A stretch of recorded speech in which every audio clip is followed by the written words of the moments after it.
Sudah siap?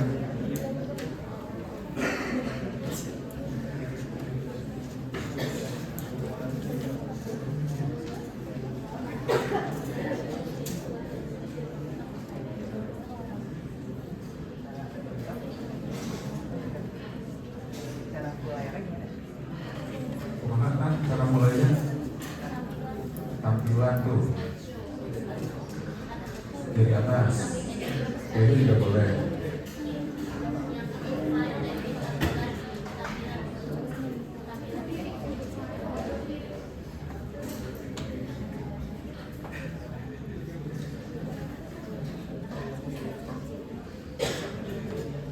Oke, sudah siap? Siap? Oke, 20 menit dimulai dari sekarang. Bismillah, Assalamualaikum warahmatullahi wabarakatuh.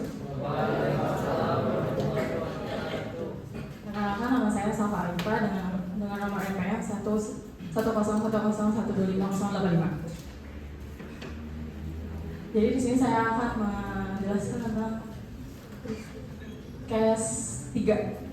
Oke, yang pertama saya akan mereview case 3 ini. Yang pertama ada Tri, seorang anak SMA, lalu memiliki keluhan yang pertama selalu merasa lemas bahkan tanpa aktivitas. Lalu keluhan tambahannya katanya kering dan berpasir, tingling di jari tangan dan kaki, rambutnya kering dan rontok, lalu kehilangan nafsu makan sejak 3 minggu yang lalu makannya biasa makan dengan porsi kecil, makannya rendah kalori dan rendah protein, sosial ekonominya menengah ke bawah. Dari physical examination-nya ada tampak kurus, rambutnya rontok dan tipis, mata pucat dan sedikit kering, parestesia pada tangan dan kaki. Lalu pemeriksaan labnya yaitu anemia ringan dengan hasilnya 9,5 gram per desiliter. Lalu didiagnosis protein energi malnutrition sama multiple micronutrient depletion. Karena Tri ini memiliki nutrisi yang kurang, maka kita akan membahas tentang nutrisi. Jadi nutrisi adalah zat yang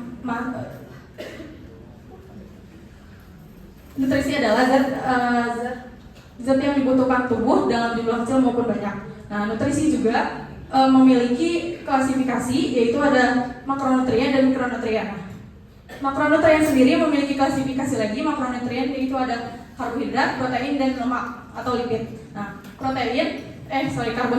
karbohidrat itu adalah zat yang terbentuk dari unsur hidrogen, oksigen, dan karbon. Klasifikasi dari karbohidrat sendiri yaitu ada 3, ada monosakarida, disakarida, dan polisakarida. Monosakarida itu yaitu glukosa, galaktosa, sama fruktosa. Lalu ada disakarida itu terbentuk dari kumpulan monosakarida. Contohnya kayak maltosa itu terbentuk dari glukosa dan terbentuk dari 2 glukosa. Lalu ada laktosa itu terbentuk dari glukosa dan galaktosa. Dan yang ketiga ada sukrosa itu terbentuk dari fruktosa dan glukosa. Selanjutnya ada protein itu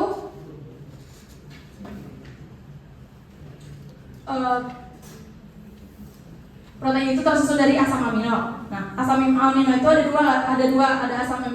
asam amino esensial dan asam amino non esensial. Asam amino esensial itu asam amino yang berasal dari sumber makanan. Nah, kalau asam amino non esensial itu yang sudah ada di dalam tubuh.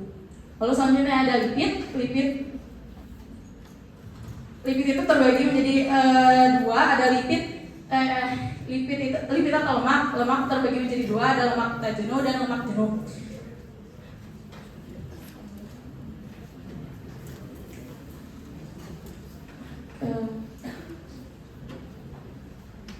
Sekarang kita ke mikronutrien. Mikronutrien itu zat yang dibutuhkan dalam jumlah kecil. Jadi kalau makronutrien tadi kan zat yang dibutuhkan dalam jumlah besar, sedangkan mikronutrien adalah zat yang dibutuhkan tubuh dalam jumlah kecil. Nah, mikronutrien itu terbagi menjadi dua, yang pertama ada vitamin dan mineral. Nah, vitamin juga terbagi menjadi dua, ada vitamin yang larut air dan vitamin yang tidak larut air. Nah, kalau vitamin yang larut air itu ada vitamin B kompleks dan C. Vitamin B kompleks itu mempunyai banyak macamnya, ada B1, B2, B3, B5, B6, B9 dan B12. Lalu ada vitamin C. Lalu ada vitamin selanjutnya ada vitamin tidak larut air. Vitamin tidak larut air adalah vitamin A, B, E dan K.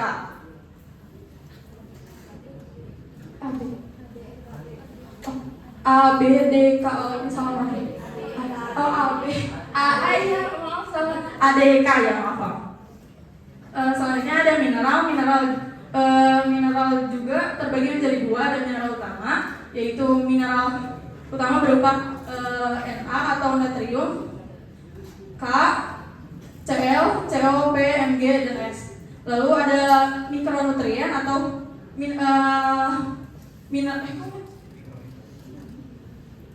bukan mikronutrien, sorry, ini mikromineral ya. Jadi apa bedanya mineral utama dan mikromineral? Jadi mineral utama itu dibutuhkannya lebih banyak, sedangkan mikromineral dibutuhkannya lebih sedikit. Nah, mikromineral itu berupa iron, zinc, iodine, selenium, copper, manganese, fluorida, chromium, sama molybdenum.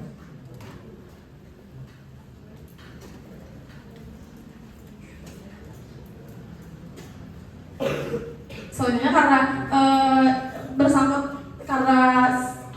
keluhan pasien sangkut paut dengan nutrisi, lalu dia memiliki nutrisi yang kurang, maka metabolisme juga jadi terganggu. Jadi ada beberapa metabolisme yang akan saya jelaskan. Yang pertama,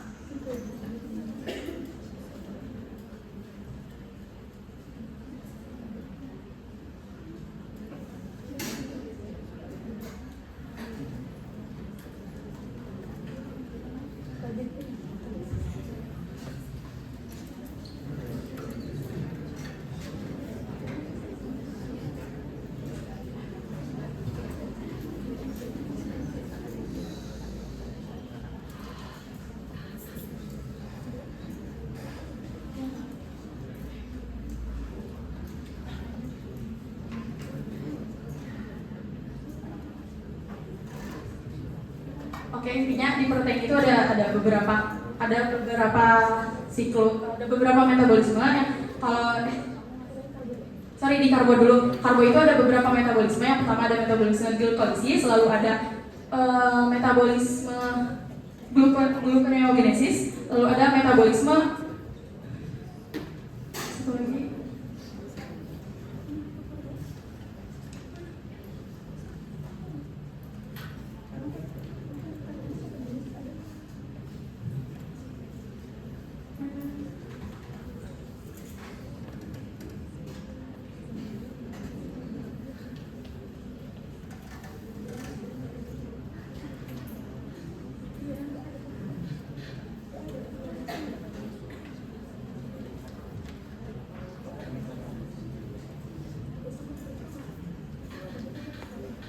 Oke, selanjutnya protein ada protein memiliki metabolisme. Yang pertama transaminase, lalu ada deaminase sama siklus urea.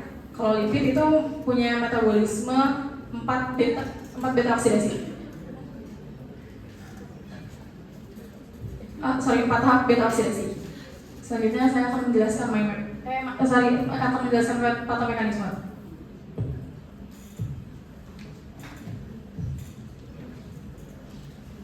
Oke, di sini ada seorang anak SMA. Dia memiliki keluhan kurangnya asupan makanan karena pendapatan keluarganya menurun atau pendapat keluarganya rendah.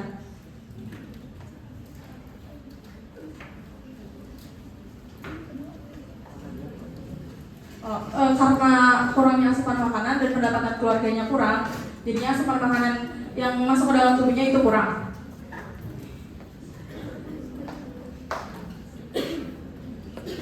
Lalu menyebabkan defisiensi nutrisi. Nah, yang pertama defisiensi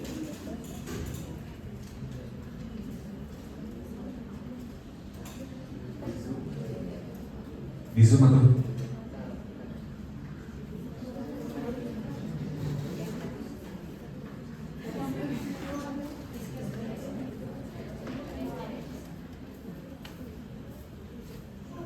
Di itu dulu aja kan bisa. Ketika udah di saja di Zoom.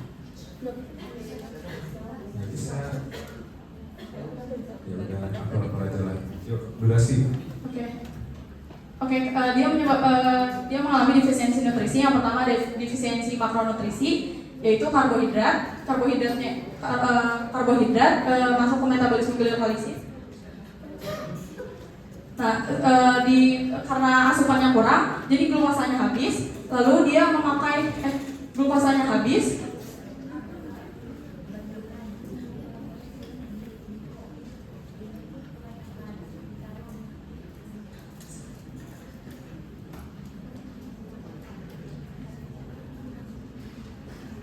The clock is ticking.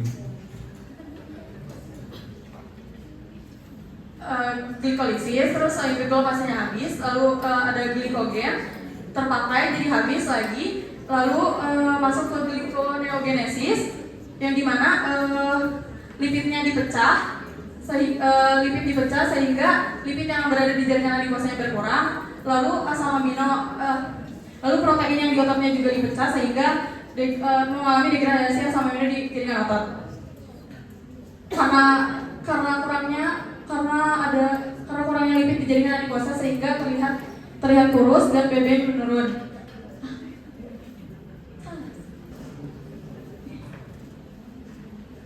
Lalu karena protein yang di dalam ototnya dipecah, sehingga asam amino yang menurun, mengalami defisiensi mikronutrisi. Di defisiensi mikronutrisi yaitu ada mineral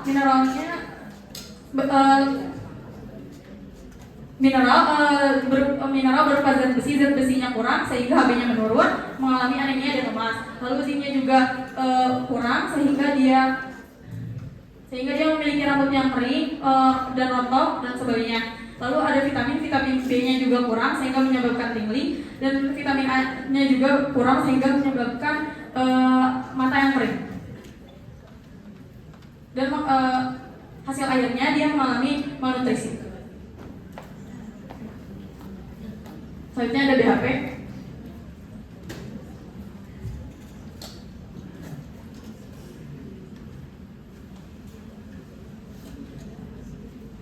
Yang pertama, menyarankan kepada keluarga pasien untuk meningkatkan pola konsumsi makanan bergizi. Yang kedua, mengedukasi pasien betapa pentingnya mengonsumsi makanan dengan nutrisi yang cukup. Yang ketiga, memantau gizi yang masuk dalam tubuh pasien selama pengobatan. Yang keempat, menyarankan kepada keluarga pasien untuk memilih bahan makanan bergizi yang ekonomi sesuai kemampuan keluarga. Lalu ada IMC. Di sini terdapat surat Al-Mulk ayat 15 yang artinya dialah yang menjadikan bumi untuk kamu dalam keadaan mudah dimanfaatkan, maka jelajahilah segala penjurunya dan makanlah sebagian dari rezekinya, hanya kepadanya kamu kembali setelah dibangkitkan. Esensinya yaitu Allah telah menjadikan bumi ini untuk banyak sumber energi yang bisa kita makan. Itu berupa buah-buahan dan sayur-sayuran, yang dapat kita konsumsi, tiap harinya. Cukup sekian dok.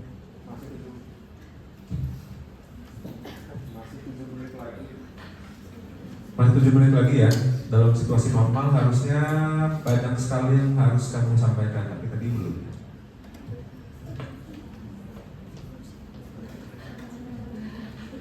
Komodoi case ini ya, dimana banyak kelompok tutor tambahan kan karena nggak cukup. Iya, artinya kalau masih sisa banyak, artinya banyak yang tidak tersampaikan.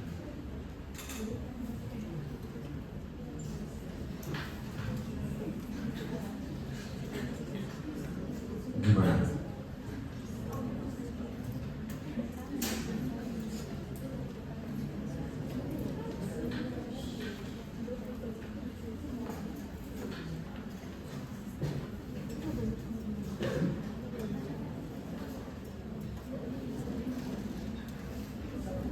Atau udah? Itu karena sebenarnya saya belum begitu paham tentang metabolismenya. Waduh, kamu mau tambahan nggak? Bantuin coba. Kalau boleh bantu, boleh. Boleh Sok. Ideal boleh ke depan. Biar waktu yang kita punya nih nggak ya udah gitu, tapi ada message yang bisa di. Oke. Ideal boleh ke depan. Ideal. Ayo durasi cepetan. Ideal. Ayo acting cepetan. Bantuin. Jadi biar makan persepsi juga buat teman-teman yang lain kita menjelaskan metabolismenya gimana gitu. Nah jadi kayak ada metabolisme glikolisis itu yang awal dari glikogen bakal dipecah menjadi asam birupat. Hasil akhirnya itu 2 asam birupat, 4 ATP sama 6 NADH. Habis itu ada ketogen.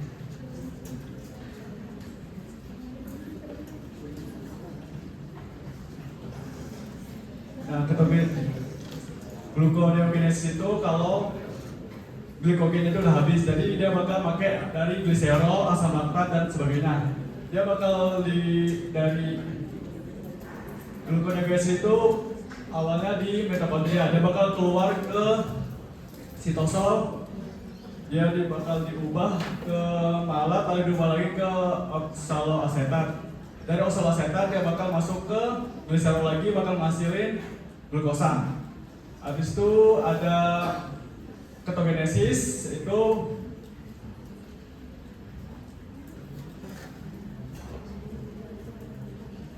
pembentukan pembentukan bahan keton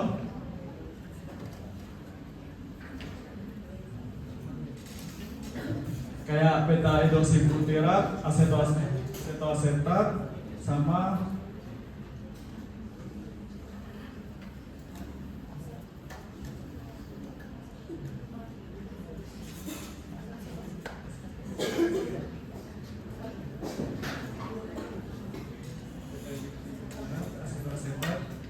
terus kalau yang sisanya asetil-CoA yang sisanya bakal masuk ke siklus uric acid.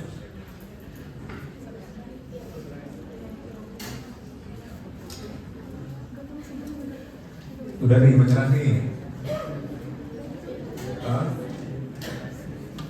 Kalau udah dari dokter Eva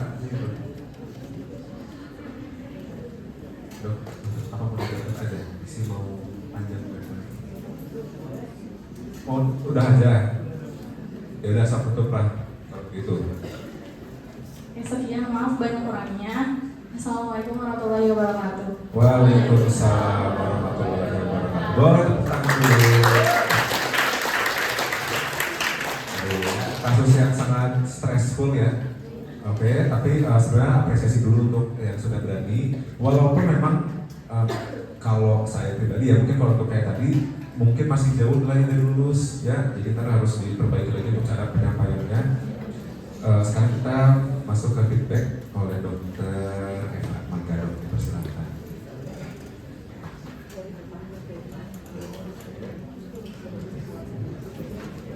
Assalamualaikum warahmatullahi wabarakatuh. Adik-adik saya sambil duduk aja ya. Dia boleh nggak itu dilihat dulu review case-nya yang pertama. Oke. Kalian masih punya waktu berapa lama untuk sampai ujian?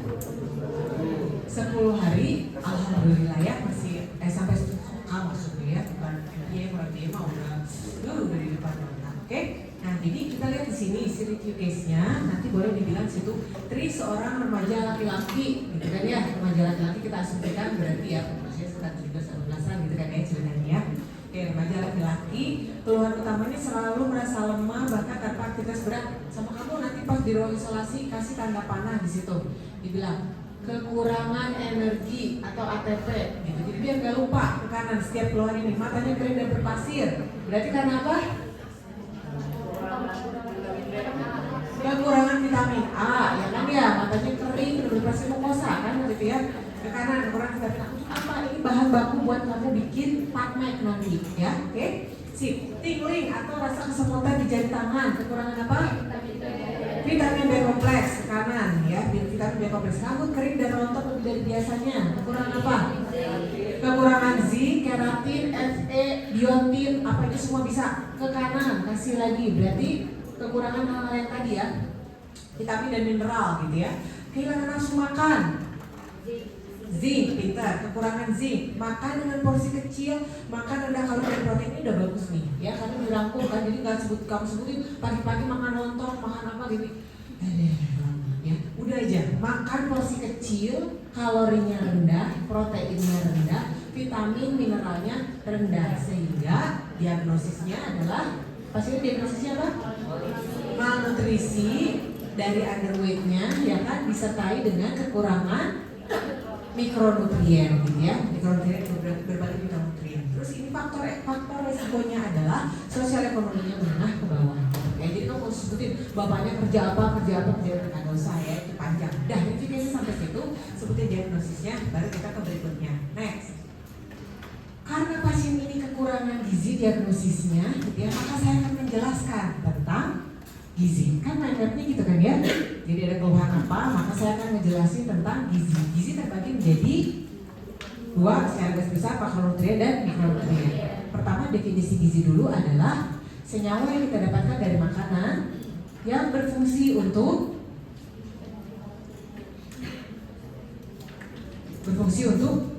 tadi soalnya definisi gizinya itu udah salah. Apa? Untuk apa? Untuk memperbaiki jaringan yang rusak, untuk pertumbuhan, untuk menjaga fungsi homeostasis, untuk mencegah terjadinya penyakit. Kamu mau pakai definisi WHO, mau pakai dari Understanding Nutrition, terserah ya. Oke, habis itu terus dibagi menjadi dua, makronutrien dan mikronutrien. Makronutrien adalah zat gizi yang dibutuhkan dalam jumlah besar dan dapat menghasilkan energi. Mikronutrien adalah dibutuhkan dalam jumlah kecil dan menunjang fungsi makronutrien. Gitu kan ya ceritanya. Makronutrien terbagi lagi menjadi karbohidrat, protein, dan lemak ya. Gak usah disebutin definisi yang khusus untuk kasus ini. Kasus yang lain terserah mau sebutin. Yang ini gak usah disebutin. Kenapa? Agak keburu ya kan? Kan banyak banget kan metabolismenya belum. Jadi udah aja langsung kayak kamu tanya ke pasien. Makronutrien itu karbohidrat, protein, lemak. Karbohidrat sumber makanannya apa? Sebutin minimal 3. Ya, mau pakai pengelompokan boleh, karbohidrat kompleks dan sederhana. Karbohidrat kompleks biasanya nasi, ubi, jagung, singkong, mie, apalagi?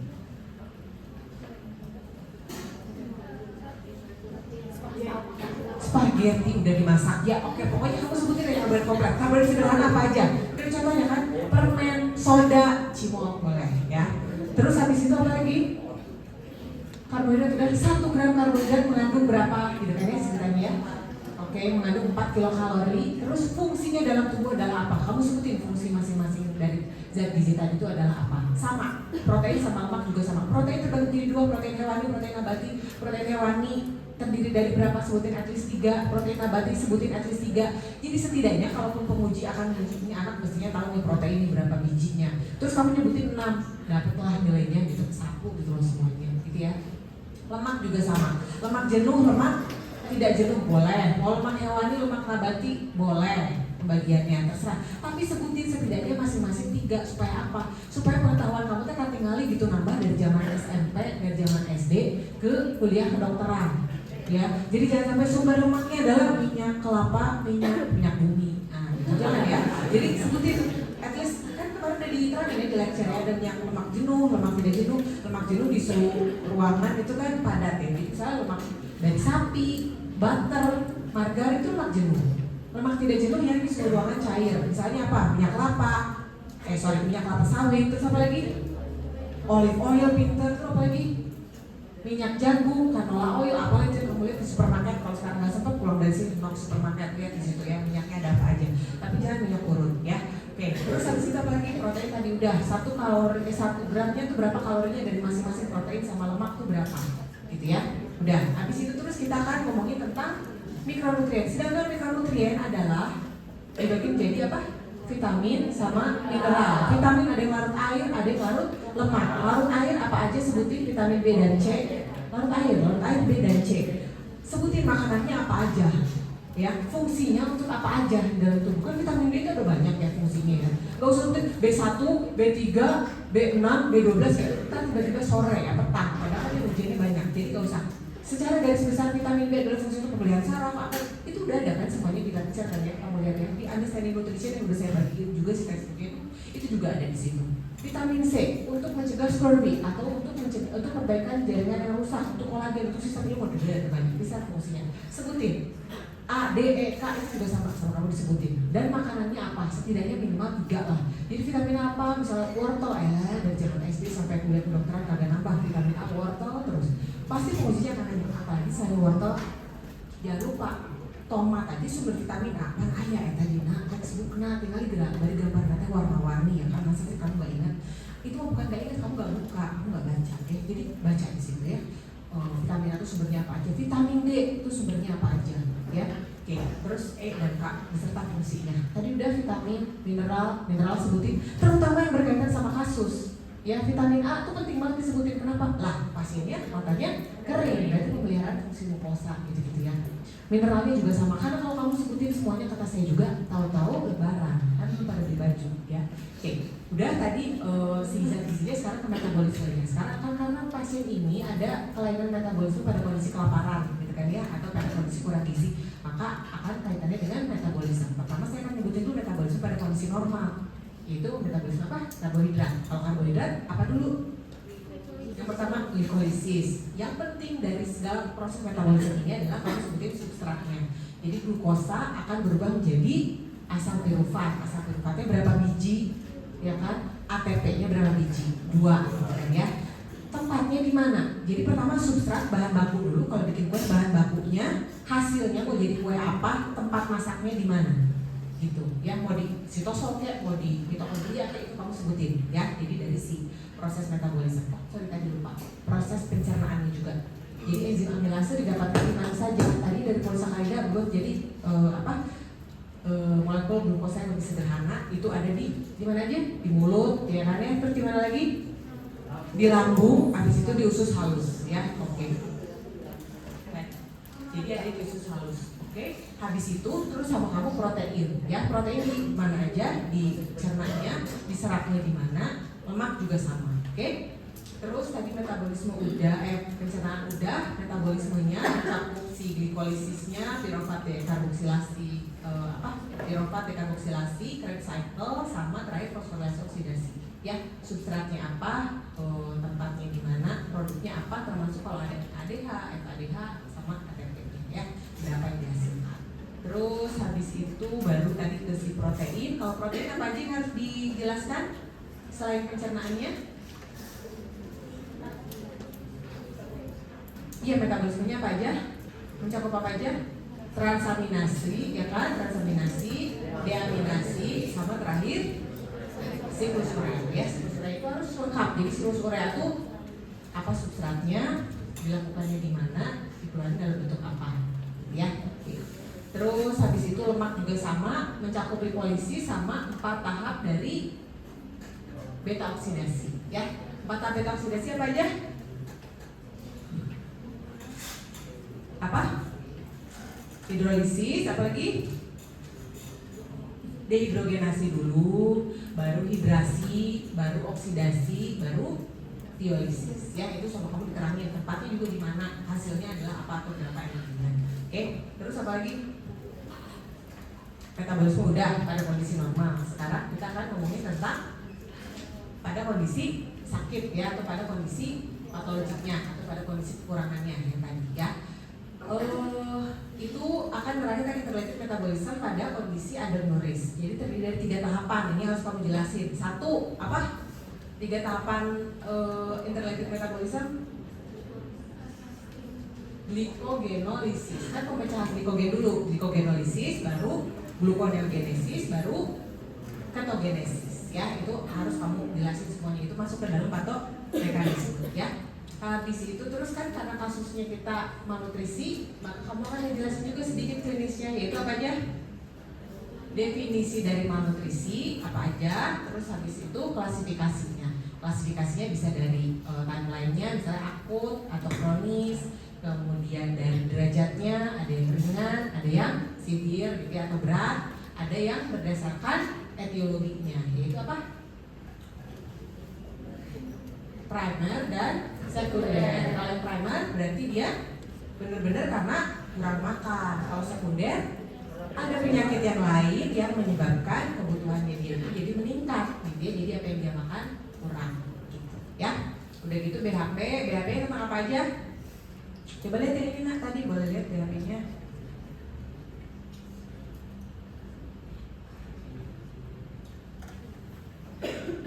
BHP menyarankan meningkatkan, oke boleh. Pertama ini dulu aja tuh apa namanya,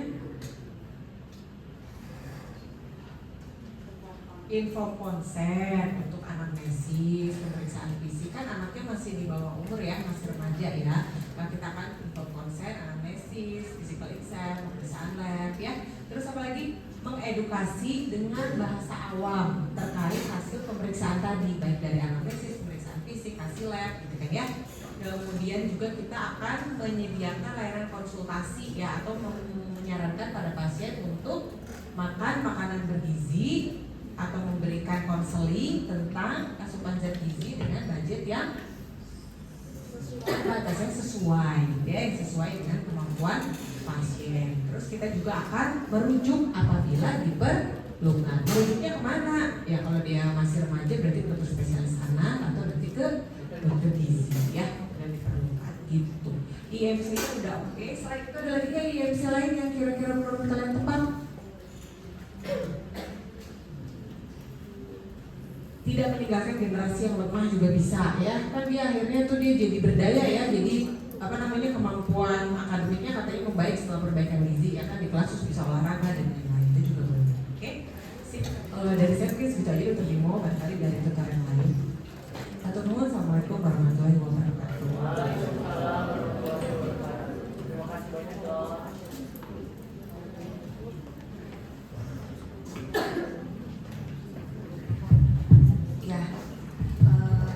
Bismillah. Ya, si Safa ya, Safa dan teman-teman, makasih sudah berjuang, tapi jangan putus di sini ya. Adik masih punya waktu 10 hari lagi ya untuk belajar ya. Tadi masih banyak yang lepas ya. Oke. Dek, saya titip metabolisme ya. Metabolisme karbohidrat itu sampai dia menghasilkan energi ATP, semua ATP. Berarti mulai dari langsung kalau makanan masuk, pakai enzim tadi ya. Tadi ada yang menyebut enzim amilasa dari lambung. Ya. Mulai dari digest terus sampai absorpsi, terus ya metabolismenya apa aja? Glikolisis menghasilkan berapa ATP? 2. NADH hasilnya? Oke. Lalu habis itu apa? Yang kuat masukkan yang gambar apa? Oksidasi birupat hasilnya 2 asetil CoA, 2 NADH. Habis itu sikloseret hasilnya apa? 1 kan glukosanya yang masuk 2, jadi 2 asetil CoA, jadi 2 ATP, 2 NADH, 2 NADH, 6 NADH ya. Lalu hasil keseluruhannya masuk ke mana? Fosforasi oksidatif. Hasilnya berapa ATP? 32 sampai 36 ATP ya. Sekarang protein, mulai dari digest, terus yang kuat absorpsi, terus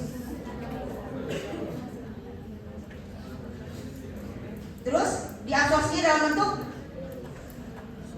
asam amino. Habis itu transaminasi. Apa itu? Perpindahan ke ketoasid, hasilnya apa? Ketoasid baru dan asam amino baru. Terus habis itu deaminasi, hasilnya apa? Amoniak dan ketoasid. Amoniaknya kemana? Oke, hasilnya di mana terjadinya? Di hepan. Hasilnya urea. Oke. Lalu yang ketoasidnya kemana? Ke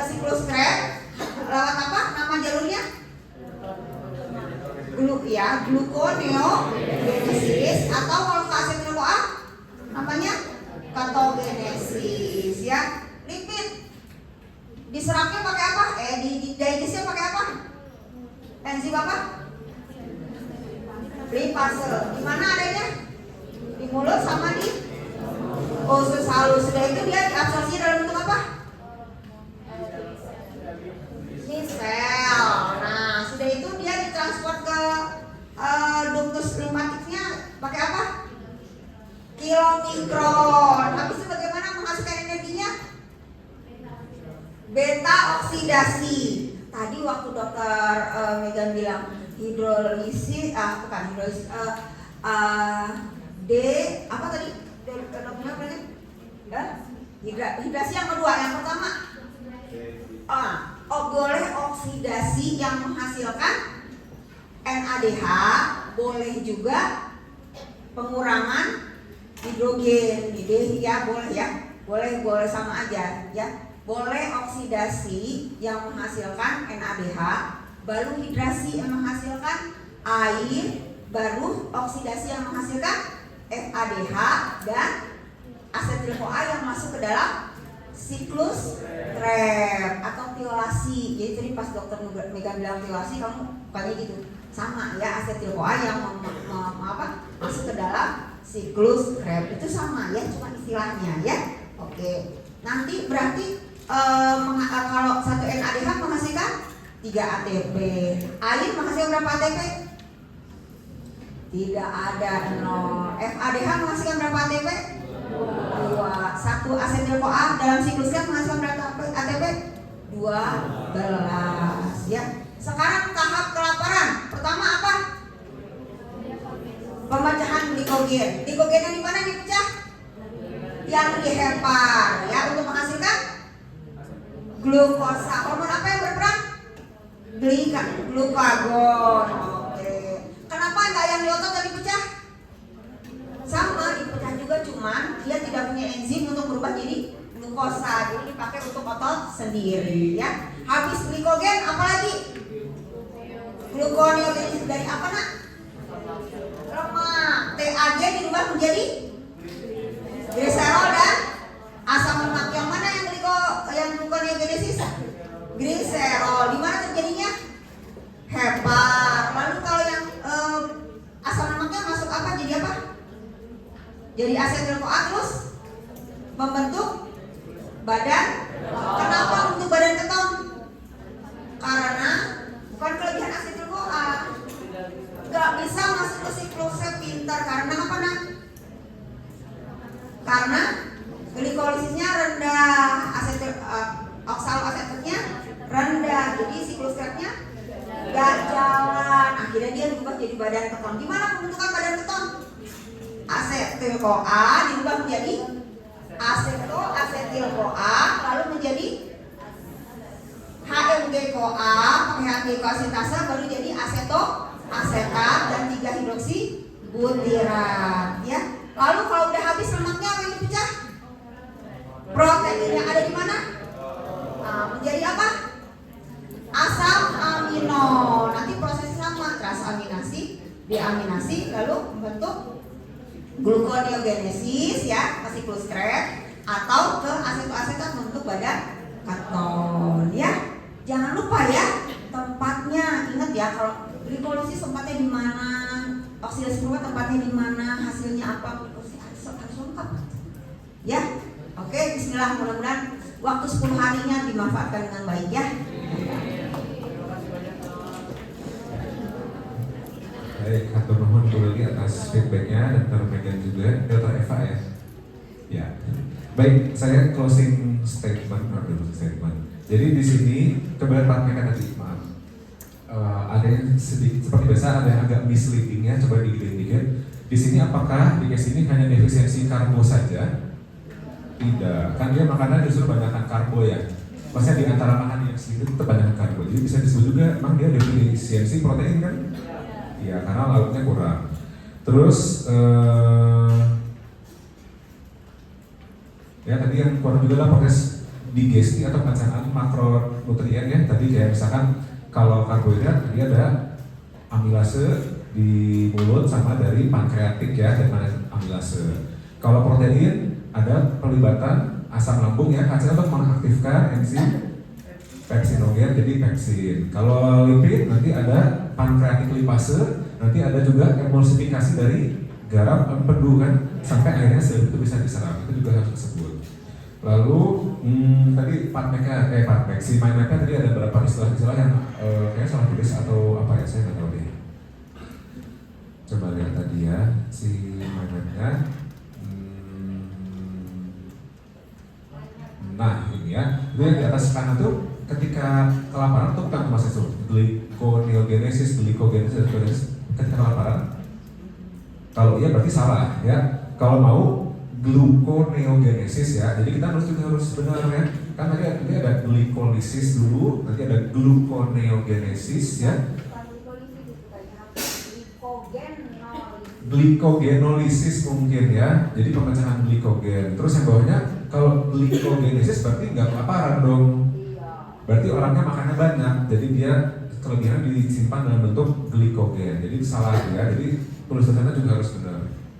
Terus nanti ketika kita jelasin yang ketogenesis juga kan disebut ya. Jadi kalau dari tadi udah disebut nih, dari TAG yang akan masuk ke jadi keton tadi itu apa? Asam lemaknya atau gliserolnya? Tuh, kira. Ya, baca lagi. Terus nanti asam amino nanti kita bedakan lagi kan, setelah dipecah ada asam amino yang glukogenik, ada yang ketogenik. Nah, jadi itu urutan disebutin juga. Oke, sisanya mah udah ya. Sekali lagi terima kasih untuk keberaniannya karena terpaksa ya. Karena belajar tuh harus dipaksa ya. Kalau nggak dipaksa nggak belajar ya. Jadi terima kasih untuk kelompok 7 sudah menampilkan case ini. Nanti harus belajar lagi. Memang harus diakui ya, walaupun sudah wanti-wanti tetap aja case 3 itu yang paling banyak angka kematiannya. Jadi harus berusaha lebih keras ya, jangan lepas kasus. Oke, sip. Atau belum? Ya. Ya. Oke, boleh buka sekali case 3 oleh kelompok 7. Sambil diberesin, sambil saya hubungi lagi ya. Sekarang case 45, udah case 45 udah tone down ya. Ya, tapi tidak boleh menggampangkan ya. Oke, sekarang kita lihat untuk case